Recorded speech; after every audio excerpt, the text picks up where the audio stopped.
Thank you, everybody, for joining another Intentwise Connect webinar session. We are excited to have Andrew Hamada, co-founder of Reason Automation, with us today. We're going to be talking through mapping out the universe of vendor central data. So getting into the weeds of what's available, where you get it, and how to build a pipeline for this data. A little quick note on Intentwise before we jump in. If you don't know who we are a software provider that work with Amazon brands and agencies. If you sell on Amazon, Walmart, Instacart, or Criteo, we have software applications across a variety of applications. So we do ad optimization through Intentwise Ad Optimizer, which allows you to manage your bids for Amazon and Walmart ads with automation and AI.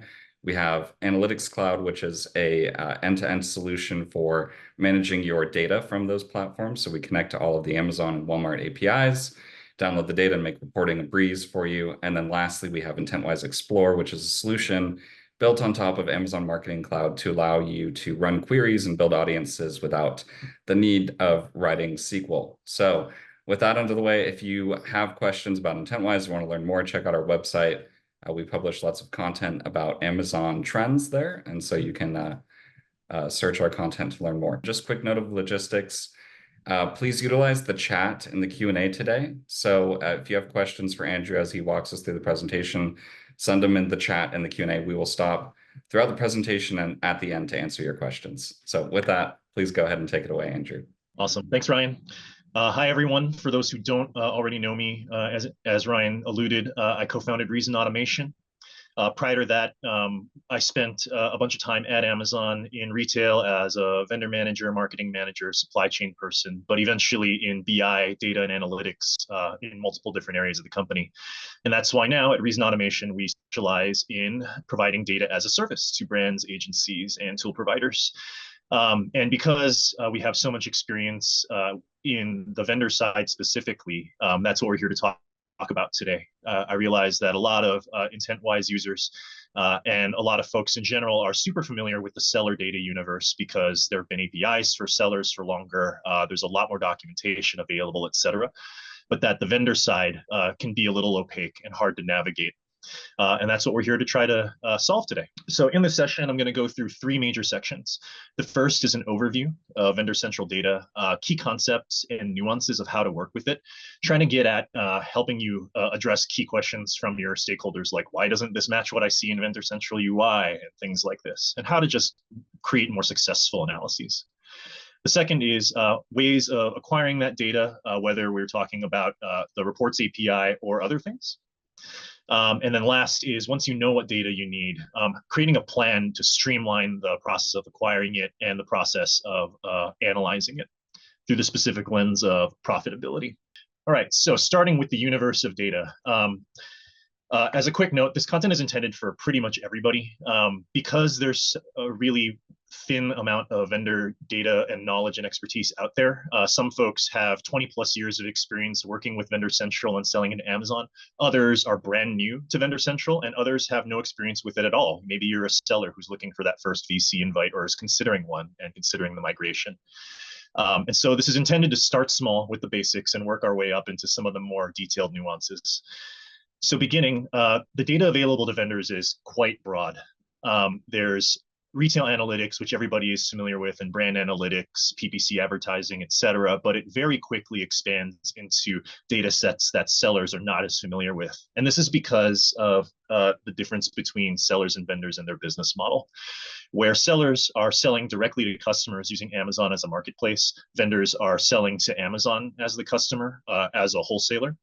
And Amazon is ultimately selling products, marking them up, and then selling them to customers, which creates a two-sided marketplace and actually helps or it complicates the data situation for vendors. In particular, things like remittance become a lot more complicated for vendors because instead of simply receiving money from Amazon in a settlement every 2 weeks, you get payments from Amazon exactly like other vendors with payment terms, needing to work through your AR team, et cetera, and it gets crazy very quickly. Just a warning, this is by far the most complicated data set at Amazon. What I'm showing you here is an entity relationship diagram, just a partial one of some of the retail analytics data that's needed just to solve some specific profitability and remittance deep dives. The complexity is I don't want to say it's on purpose, but Amazon is not incentivized to make this simpler for you, since it helps you reclaim chargebacks, et cetera, that they may have charged you. And so what are the main things if you're coming from Seller Central or a seller consultancy and you're trying to understand vendor data? There are four main differences. The first is that vendors have much worse customer and order data than sellers do. Sellers get access to an order feed that contains geographic information that allows you to do some geolocation. You get pseudonymized emails to do customer lifetime value, things like this. Vendors get none of that. They don't get any insight into who their customers are. They only get the brand analytics demographics reports if there happen to be a US customer, but otherwise sellers get way more. The second, like I've already alluded, is that vendors have a much more complicated remittance situation. Sellers get really easy access to their transaction level fees. You've probably downloaded that transactions report from Amazon or the remittance report in order to understand your FBA fee breakdowns, et cetera. And at least you can do that from one report. For vendors, that same information is contained in 4 to 10 or more different data sources that you need to combine and then do math on. Third, vendors have a more opaque supply chain. This might feel surprising to sellers who have 15 different supply chain reports in order to manage restock inventory, reserved inventory, where is it in the network, FC transfers, shipments into Amazon, et cetera, et cetera. But you have reports and visibility to understand how that's working. Vendors don't. Vendors get one inventory report that says how many units Amazon has total. It doesn't tell them where they are by FC. It doesn't tell them how many are eligible to be prime shipped versus non-prime shipped, et cetera, et cetera. They basically just have to take Amazon's word for it. And last is that brands have less brand insights than sellers do. This is the one that always makes me scratch my head. But brand registered sellers get more insight, because brand registered sellers get access to search query performance, and vendors don't. Search query performance is the brand analytics tool that allows you to put in search terms or your ASINs and understand the search funnel performance and search volume at scale for all of Amazon's searches. Sellers use this to do things like optimize their ads, but also to understand market share segmentation and approximate share of voice. Vendors can't do that at all. All right, so in the vendor data universe, there are three really key concepts that trip people up as they're getting started, whether it's working in the UI or downloading reports or working with a partner in the API. The first is the concept of sell into Amazon versus sell out to customers. I alluded to this earlier, but vendors are managing two channels essentially, and they only really have levers for one, which is selling into Amazon. It means that you have two different sets of sales metrics. What is Amazon buying from you, but then what is our customers buying from Amazon? And both matter because Amazon's orders from you are ultimately driven by customer demand. It also means that you have two different margin numbers to manage. Vendors receive a net PPM report, net PPM standing for net pure product margin. That's Amazon's product margin before their own operational costs. But you also have to manage your own margin. So your cost of goods sold into Amazon minus whatever additional pricing support, accruals, co-op agreements, PPC investments, et cetera. The next is vendors have to manage programs. So what is a program? It's basically a retail sales channel. Amazon Retail is the default program, but Amazon also offers things like Fresh. They used to offer Prime now, and they still offer Amazon Business. It's important to note that these are different and how that data might flow into retail analytics. So the first gotcha is that Amazon Retail in analytics contains all three programs. This isn't obvious at all, but by default, Amazon is giving you every single program aggregated into one bucket. If you want to enable additional programs, you can. You need to cut a ticket to Amazon and ask for Fresh or Business to be enabled. You have to have a business in those programs in order for them to enable it, but they'll do it. And then once that's enabled, you'll start to see that there is a dropdown for Amazon Fresh and Amazon Business in your UI for retail analytics. But it's important to note that that doesn't deduplicate those programs from retail. So Amazon Retail is always going to contain all three programs. Your Fresh dropdown will just contain Fresh. And that means in order to get to just your retail, you need to actually subtract out Fresh. Fun stuff. Next is everybody's favorite concept, distributor view. And I'm talking about that manufacturing versus sourcing drop down and all of the craziness that that causes. So for those who aren't aware, manufacturing view is tied to your brand code, and sourcing view is tied to the vendor codes that you use at Amazon. And manufacturing view, because it's associated with your brand code, shows you metrics not just for items that you sell into Amazon, but any items that Amazon buys from any 1P source. And so if you're a brand and you sell to Amazon, but Amazon also buys your products from 2 or 3 distributors, then your manufacturing view will actually show you sales and traffic information for every single offer combined. It also means that there's a lot of opportunities for things to go wrong because ASINs can be associated or disassociated from your brand code pretty easily. The sources of those data come from multiple different vendors and multiple different sections of the catalog. So ASINs getting incorrectly associated with your manufacturing code is a really big source of drama for folks as they manage vendor data. Sourcing view, on the other hand, is what's tied to your vendor code because it's about what Amazon orders from you. And this means that a lot of the data that you get from sourcing view is specific to your business, not the other distributors that Amazon purchases from. And what this means is that there are data sets that are only available in one view or the other. So in manufacturing, data that's only available here is traffic metrics and customer order metrics. And what I mean by that is traffic, things like glance views. Amazon doesn't differentiate glance views by who's winning the buy box for vendors. They just count them all up if retail is winning. And for customer order metrics, Amazon reports on orders versus shipments. So if you download retail analytics, you'll see ordered units versus shipped units. Ordered units being what was actually ordered on that date, shipped units being what actually left Amazon's warehouses on that date. You can only get the ordered metrics in manufacturing view. It's not 100% clear to me why, but it's an Amazon nuance. They only offer order metrics there. And so for things like conversion rate and combining paid versus organic performance, you're going to be relying on your manufacturing view very heavily. Sourcing view, on the other hand, is the only place where you can get metrics that are directly related to your business on Amazon. So things like net PPM and your purchasing. So or purchase orders from Amazon and your ability to fulfill them, your fulfillment rate, Amazon's receive rate, et cetera. All of those things will only exist at the sourcing view. And this causes a lot of angst for brands because everybody wants to see all of these things together. I don't want to look at my profitability in isolation or my traffic and conversion in isolation. I want to combine those things, but that can be a very dangerous game because you're not necessarily comparing the same data sources. We urge caution. Andrew, question on that. I want to dig into maybe how often do you see a big discrepancy between the sourcing view and the manufacturing view, where Amazon is in fact buying the vendor or the brand's products from multiple vendors?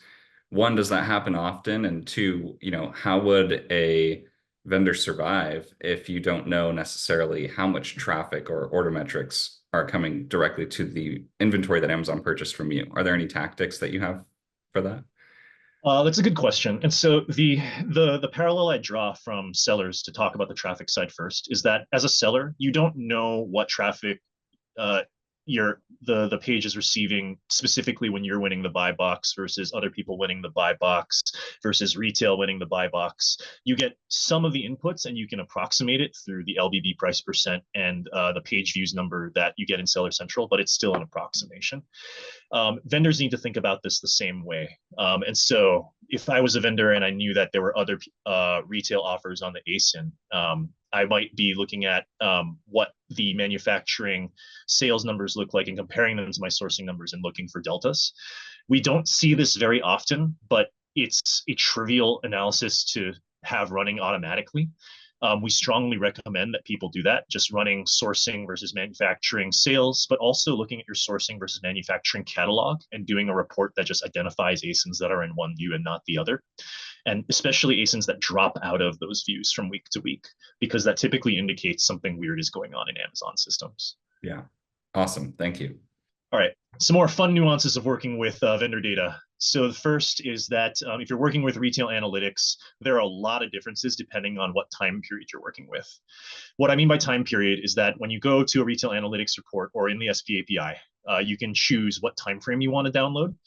They offer daily, weekly, monthly, quarterly, yearly, year to date, custom, etc.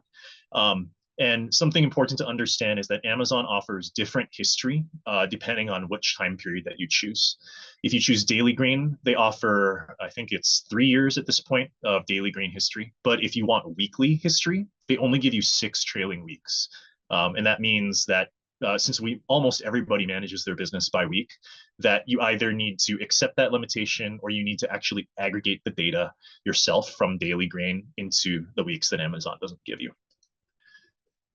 The second is that Amazon sometimes doesn't give you all the same metrics for all the same periods. The biggest gap here that everybody complains about is in inventory. Daily grain inventory doesn't have all the metrics that weekly and monthly do. The big missing ones are sell-through rate and unhealthy inventory, still not present at the daily grain. And so if you're trying to aggregate into the daily grain to create weekly reporting in your history, you're still going to be having some holes that you need to explain to your stakeholders. And the last is if you are downloading from Amazon UI, you might have noticed that they give you the option to check the prior period and year-over-year comparison boxes. One really interesting thing about that is that those comparisons are not accurate. If you get Amazon to tell you what their own year-over-year and prior period comp is, and then you actually go download the historical data for the prior period and do the math yourself, you get different results. It's not really clear to us why, but just FYI. All right, another fun one, update latency. And this is the one that I think keeps everybody up at night. You know, Monday morning rolls in and everybody's stakeholders are asking, like, when is data going to be updated, et cetera, et cetera. So I have bad news and I have good news. The bad news is that everybody is impacted by the same latency and that there isn't really a consistent pattern to it. Amazon's own solution architects for the SP API have posted that the new SLA for this is 72 hours after the close of the reporting period, which means that their SLA for the prior week is Tuesday mornings. The good news is that they've been consistently starting to beat that SLA as time goes on. And so we're hopeful that that's going to start changing soon. But what about rapid retail analytics or real-time sales, Andrew? They added these cool new features that allow us to get sales information by hour. And that's absolutely true. We strongly recommend using this data if you need directional signals for things like peak sales day. You're managing Prime Day ads and you want to understand when to shut off a promo or when to change ad strategies, et cetera. And you really don't want to wait for the previous day's data to load. In those cases, Rapid Retail Analytics is great because even though it only offers you a limited set of metrics, and the metrics tend to change before they settle, that inconsistency might be acceptable as you do things like optimize ad campaigns. You just need to know if sales are going up and by roughly how much. Where that starts to break down is that we've never been able to get Rapid Retail Analytics to validate against the other data sources that Retail Analytics provides. And so even though it gives you that early insight, we don't recommend aggregating Rapid Retail Analytics data into your actual fact tables because you're going to run into some errors. Time zones. This is the one that catches almost every single one of our customers by surprise. So I'm excited to talk to you all about it. But Retail Analytics by default in the UI renders reports in Pacific time. That's Amazon's time zone. A lot of things at Amazon happen in Pacific time. The advertising API does not. The advertising API and Ad Console does different things. Depending on your profile, it's going to render in your local time zone. And the APIs themselves do yet another thing. And so if you start to work directly with the SP API, the SP API provides everything in UTC by default, unless you request differently. This is, number one, to align with data and technology standards, but it's also to help you manage madness like daylight savings time, since not everybody treats daylight savings time the same, et cetera, rather than prescribe it for you, and then you needing to massage and figure out when daylight savings times changed and what reports when. They just give you everything in UTC. So this means that if you're combining data from each of these sources, really be mindful about when a day starts and when a day ends so that you're connecting data and getting insights the correct way. If you're aggregating monthly level data, this isn't as big a deal, but if you're trying to understand like advertising paid versus organic performance by day, it's really critical to line up your time zones. Another fun nuance, Amazon loves changing historical data. They do this to sellers too, but they really love doing it to vendors. And the way they do it to vendors is brutal. There's two particular sources of pain for this. One is traffic cleanup, Amazon is constantly doing bot traffic cleanup and restatements in order to give brands as well as their internal teams the most accurate picture of traffic. Everybody knows that every competitor out there is crawling Amazon's website the same way that Amazon crawls everybody else's website to do price matching and stuff like this. And Amazon doesn't want to report those as, valid glance views for you. So they're doing a lot to clean that up. The downside of this means that if you watch traffic roll in, your traffic data is going to change over time. Sellers typically see traffic roll in later than their sales numbers. Vendors see traffic roll in also a little bit later, but then it also doesn't settle for a couple of weeks. The scarier one is how Amazon handles customer returns for vendors. And I want you to bear with me here, because if you've never heard this before, it might hurt your brain a little bit. If somebody returns something to Amazon, Amazon counts a customer returned unit in the current period and removes a shipped unit in the historical period when the customer placed the order. They don't do the accounting thing. They do a we're going to change history thing. And that means that if, for example, somebody returns a bunch of stuff this week that they ordered in December, and they happen to be able to do that because Amazon's extended holiday return time frame, that means your December sales numbers are now going to change. And the only way to capture that is to actually be checking Amazon and either re-downloading the data or accepting a level of variance from your history. Semi-related to the distributor view issue that I already articulated, data accuracy in general with Amazon starts and ends with managing the relationship between your vendor code or your brand code and your catalog. A huge number of data discrepancies come from these catalog errors. As a really crazy example, one of our clients has had a Ring ASIN, as in an Amazon device's ASIN, incorrectly associated with their vendor code and their brand code for about a year now. They've been cutting cases to Amazon to get this resolved because, that's proprietary data that Amazon probably doesn't want people to have. But, we now know what this Ring camera sells.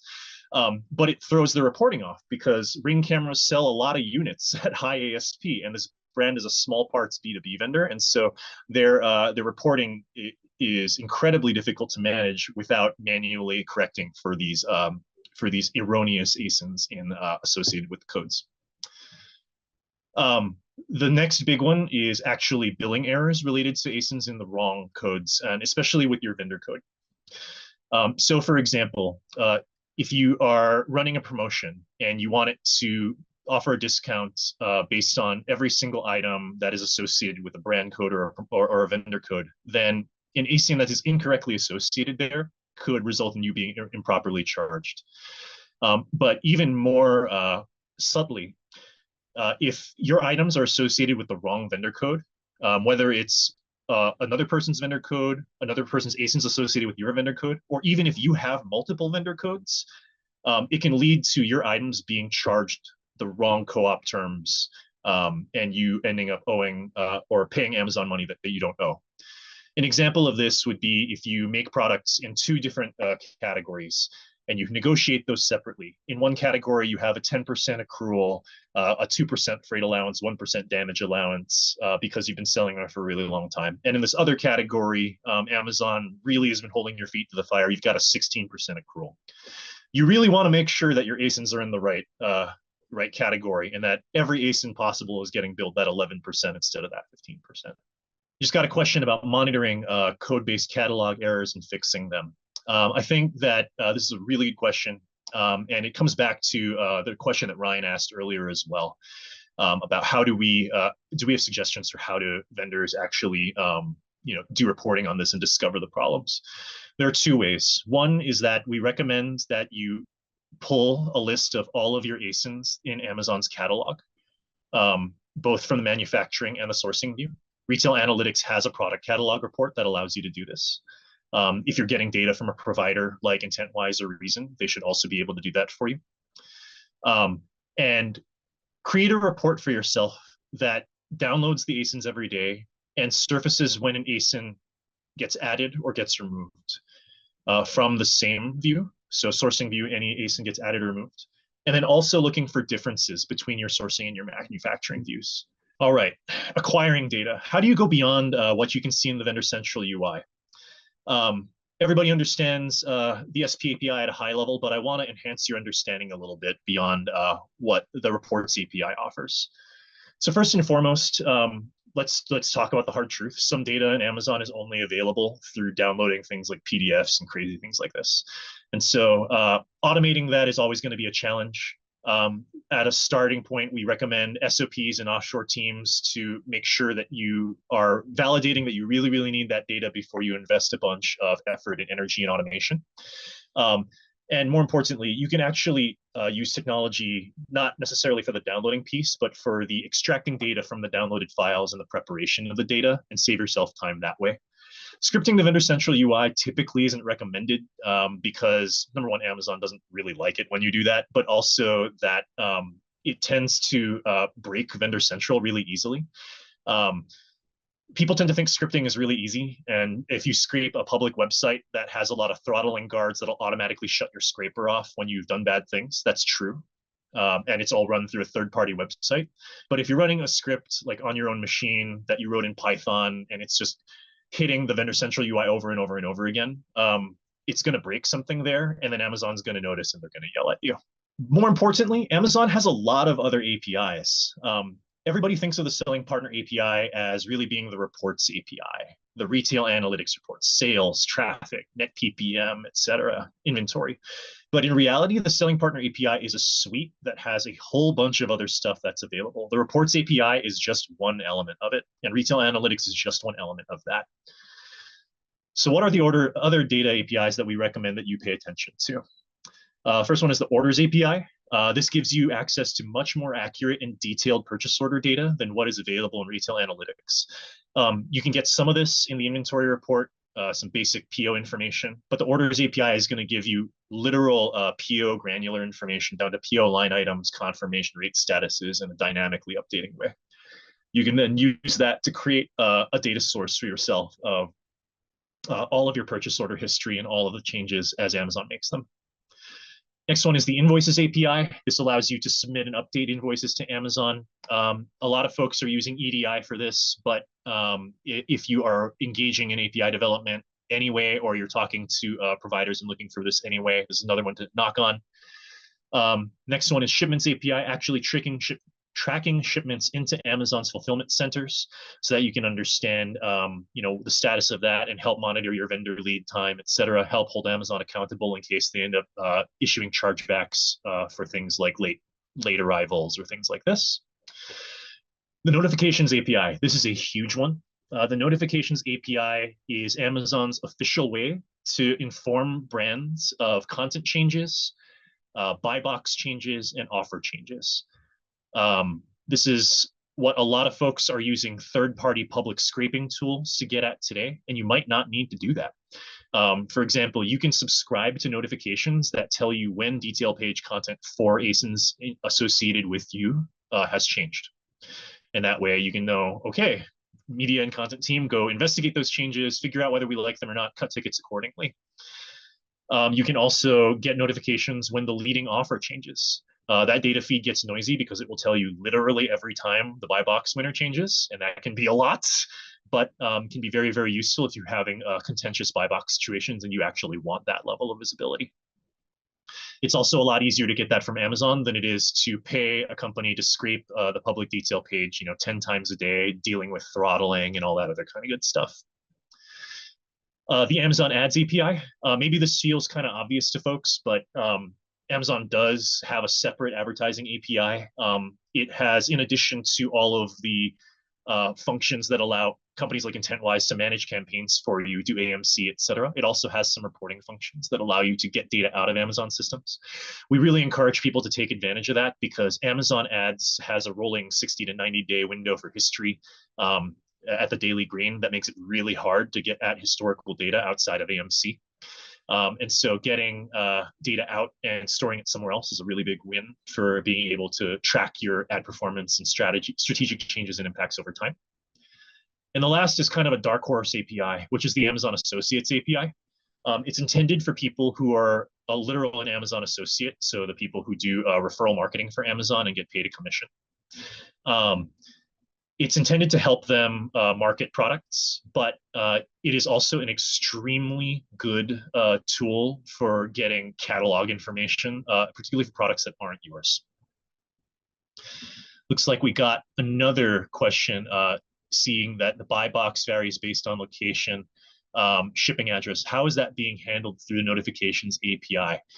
Oh, that is such a great question. It is Amazon's buy box notifications API is not giving us the level of granularity that would say you're winning buy box in XYZ locations and not in these others. It's giving you an overall assessment of your buy box ownership. And it's not necessarily clear to me like how it's giving you a summary based on geographic granularity. To your point, this is one area where external scrapers can still provide value that Amazon themselves can't by setting up conditions for their scrapes that allow you to get to that granularity. So near a prime FC metro FC versus out in the boonies, etc. All right. There's also non-Amazon APIs. So a lot of companies make their money by creating their own data sets and then making APIs that allow you to access that data.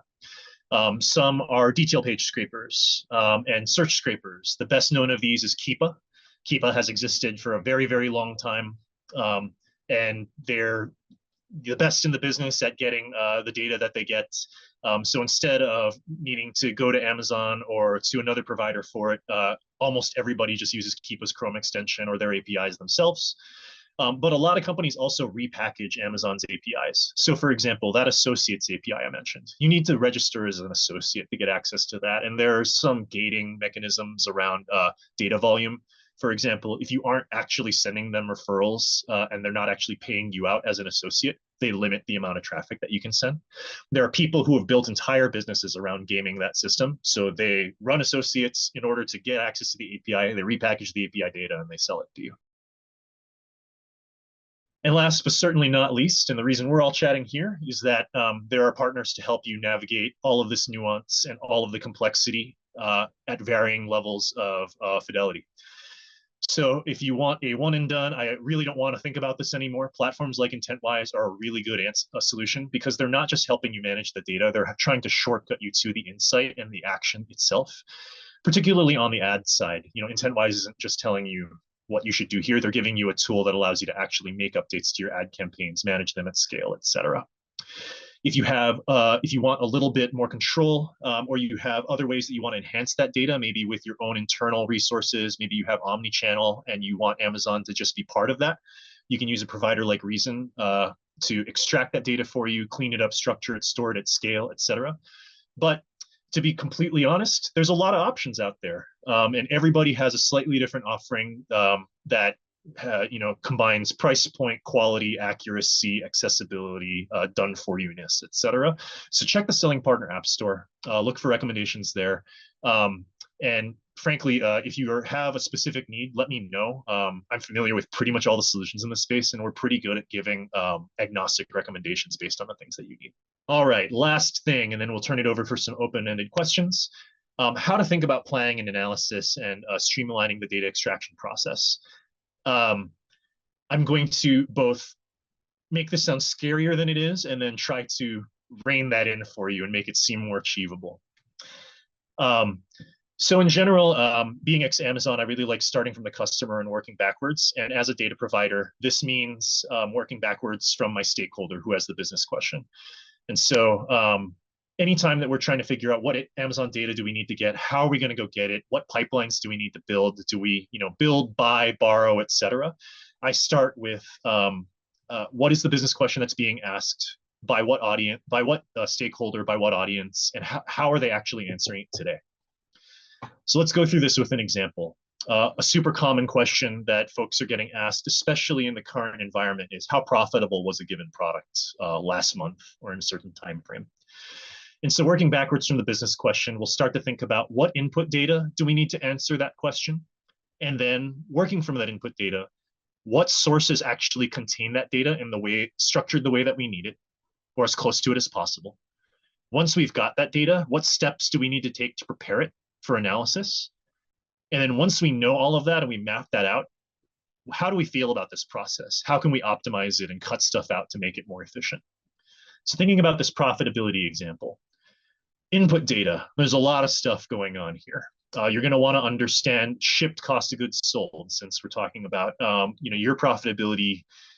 Your cost of goods sold is your revenue as a vendor. You're going to want to understand your promotional spend and your PPC spend by item over time, so that you can subtract that. You're going to want to understand your chargebacks, as well as any disputed chargebacks that you've successfully reclaimed value from Amazon for. You'll want to understand what percentage you've paid Amazon back in co-op accruals, freight allowance, damage allowance, etc. You'll want to understand what refunds you've been given for those things. And then last but not least, any other distributor returns, etc., that might be affecting your total top line. Where do you get all of this data? Bunch of different sources. So ShipCogs, retail analytics, promotions, merchandising reports. These are all things that are available in UI. PPC spend comes from your advertising console. Each report type gives you different, each PPC type has its own reports and is gonna have its own PPC spend information. So you'll need to download a few different reports there. And then all the rest of this comes from the payment report section, Vendor Central. So your chargebacks, your disputed charges, et cetera, are in dispute management. Co-op accruals, co-op refunds, et cetera, are all in the co-op invoice and detail reports, and then distributor returns are there as well. How are you going to prepare this? This is the basic formula for it, assuming that you have all of this at the ASIN level in a time frame. You're getting your shipped COGS, subtracting PPC spend, subtracting only your undisputed chargebacks, subtracting co-op deductions, adding back in co-op refunds, removing anything crazy like quick pay discounts or terms discounts, etc. And then you end up with your actual margin of the products that you sell to Amazon. And last, now that you've mapped that out, you've got this formula, you've got this process, you've got the data sources, this is when I would start to think about streamlining. The first step I would understand is who is actually performing this work today? Is somebody actually doing, does somebody feel responsible for it? And what does that process look like? Are they needing to go and spend 3 hours every Monday downloading a bunch of stuff in order to unblock somebody else? Is it 5 different people in your team, each downloading each of these separate things, and they all have their own processes? Is it a sequenced thing where somebody downloads retail analytics, confirms, and then the next person goes, and then the next person goes? Once you understand that, you can start to look for improvement opportunities. Next is then how much time are they spending on it and how often? I kind of touched on this already, but just things like, are they doing this every week, every month, every day? When they get questions from stakeholders and they need to go back to the data, how often are they doing that? How much time does it take for them to iterate on the reports and answer follow-ups?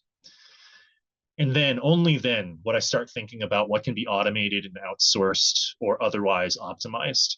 Because as you can see, a lot of this is complex, even though what sounded like a really, really simple question of how profitable was product X in January, it's actually not as simple as to answer. And articulating this, mapping it out, and then analyzing it not only gives you the opportunity to make good decisions for optimization, but it also helps you tell the story to your stakeholders of why it's going to be hard. When you have all of this mapped out, this is a document that's really easy to show to the other folks and say, here's what takes so long today. Where can we get resources to optimize?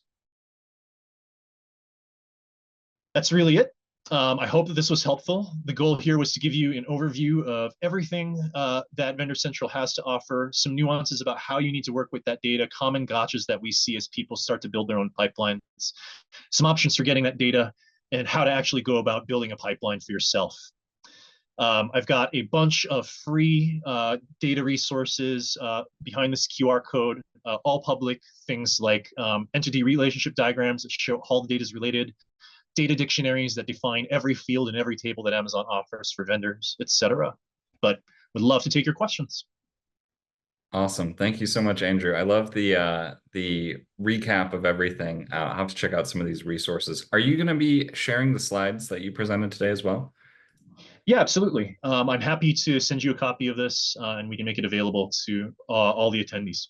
Perfect. So, as we wait for some questions to roll in here, as I mentioned at the beginning, this session was recorded, so we will send out the recording early next week and we'll include the slides that Andrew has presented today as well. Perfect. All right, we got one question in. How often would you recommend running the profitability analysis at the end of the presentation?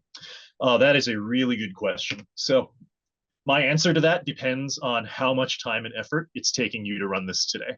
And that answer is unfortunately going to be different for every single organization, just depending on their maturity, their resources, et cetera. If you are a big, $100 million a year on Amazon company, and Amazon is, one of 14 channels that you sell in, you've probably got a dedicated team of people that can help you with this. And in that case, why wouldn't you be asking this every month? If not more often than every month. I think a lot of vendors get into the trap of not performing this analysis until Amazon asks, before QBR, before AVN, et cetera. And that leaves a lot of opportunity on the table for you to actually be making changes and optimizing your business along the way.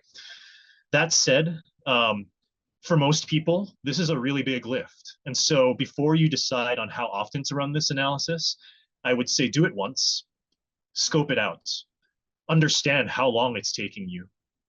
Once you perform the analysis, you should get some insights into the profitability of your products, and you'll get a sense of, is this actually a big deal for us?